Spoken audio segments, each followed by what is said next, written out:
Hey, good morning everyone. Saturday morning, the 18th of July, 2020. This morning's devotional has a look at Psalm chapter 60, verses 11 and 12. Give us aid against the enemy, for the help of man is worthless. With God we will gain the victory, and he will trample down our enemies. Some more reassuring words from the Word of God.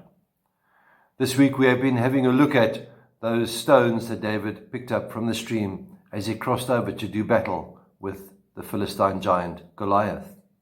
And today we have a look at our final stone, stone number 5, the stone of victory. Victory is the defeat of an enemy, the winner in the conquest. Victory is used for a win over difficult problems. There is only one winner in a race, and they get the prize, whatever the prize may be. In the battle of life, there is also only one winner, and not death, as many seem to think.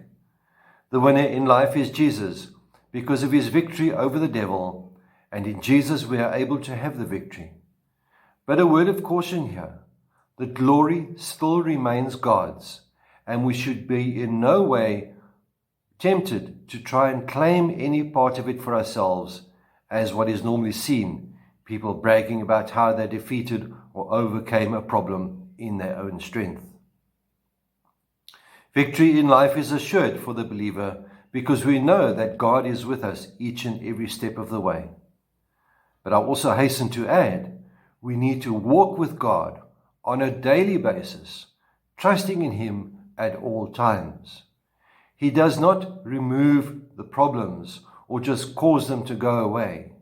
Rather, He gives us the strength and the resolve, just as He did David, to tackle the issues at hand full on. While David committed numerous sins, he learned from the consequences and did not repeat those same sins over again. An important biblical truth we can glean from the story is that the victory was already determined before entering the battle. Much similar to the conquest of Jericho when the Israelites crossed over into the promised land. David did not fear the enemy. His confidence came from knowing God was on his side. It was this faith that empowered him to go toward the enemy and not away from it. David's protection and security did not come from Saul's armor, but rather from the Lord.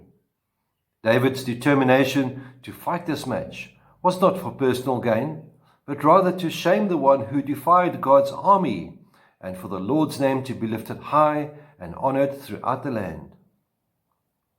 Wouldn't you go into battle confidently if you knew that victory was predetermined? David did not put his reliance upon numerous forms of security. He trusted only in the Lord. This week, we have built up an immensely powerful arsenal, and the beauty is you do not need a permit to carry these weapons around with you.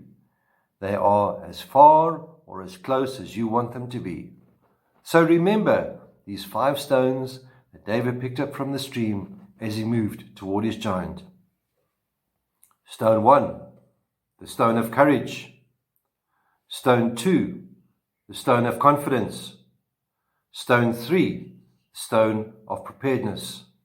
Stone 4, trust.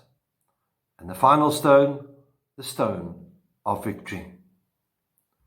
My dear friends, when we face giants, we do not need to measure up the giant against ourselves, but against God. All we have to do is our part and let God do the rest. Put your giant in His hands and let Him work through yours. May the Lord be with you. May He bless you. May He cause His face to shine upon you and be with you always. Goodbye.